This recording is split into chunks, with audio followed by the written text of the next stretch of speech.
अस्सलाम वालेकुम। Pakistan बमुकाबला West Indies के दरमियान खेले जाने वाले दूसरे टेस्ट मैच में पाकिस्तान क्रिकेट टीम ने शानदार फतह अपने नाम किया। तो इस तरह पाकिस्तान क्रिकेट टीम ने आईसीसी वर्ल्ड टेस्ट चैंपियनशिप के पॉइंट टेबल में खलबली मचा दी और पाकिस्तान टीम ने इंडिया को पीछे छोड़ दिया पॉइंट टेबल में।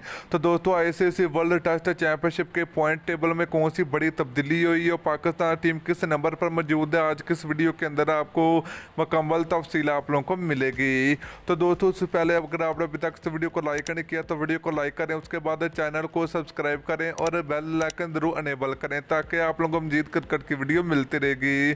तो चलिए दोस्तों, आपको बताते चले कि पाकिस्तान और वेस्ट इंडीज़ के दरमियान खेले जाने वाले दूसरे टेस्ट मैच के 5वें दिन पाकिस्तान टीम की शानदार बॉलिंग देखने को मिली है। तो दोस्तों, शहनशाह अफरीदी ने दूसरे टेस्ट मैच में तबाहकुन बॉलिंग करने का मुजाहरा किया। तो दूसरे टेस्ट मैच में शहनशाह अफरीदी ने 10 विकेटें अपने नाम की। तो चलिए दोस्तों, पॉइंट टेबल की बात करें तो पहले नंबर पर मौजूद है इंडिया क्रिकेट टीम, जिसने 2 मैच खेल रखे हैं, 14 पॉइंट हैं। तो दूसरे नंबर पर पाकिस्तान क्रिकेट टीम है।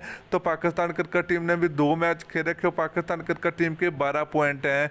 तीसरे नंबर की बात करें तो वेस्ट इंडीज़ क्रिकेट टीम मौजूद है। तो वेस्ट इंडीज़ क्रिकेट टीम ने भी 2 मैच खेल रखे हैं, एक में फतह मिली तो एक मैच हारी है। तो 12 पॉइंट के साथ तीसरे नंबर पर मौजूद है। चौथे नंबर की बात करें तो इंग्लैंड क्रिकेट टीम मौजूद है, जिसके टोटल 2 पॉइंट्स हैं और चौथे नंबर पर मौजूद है।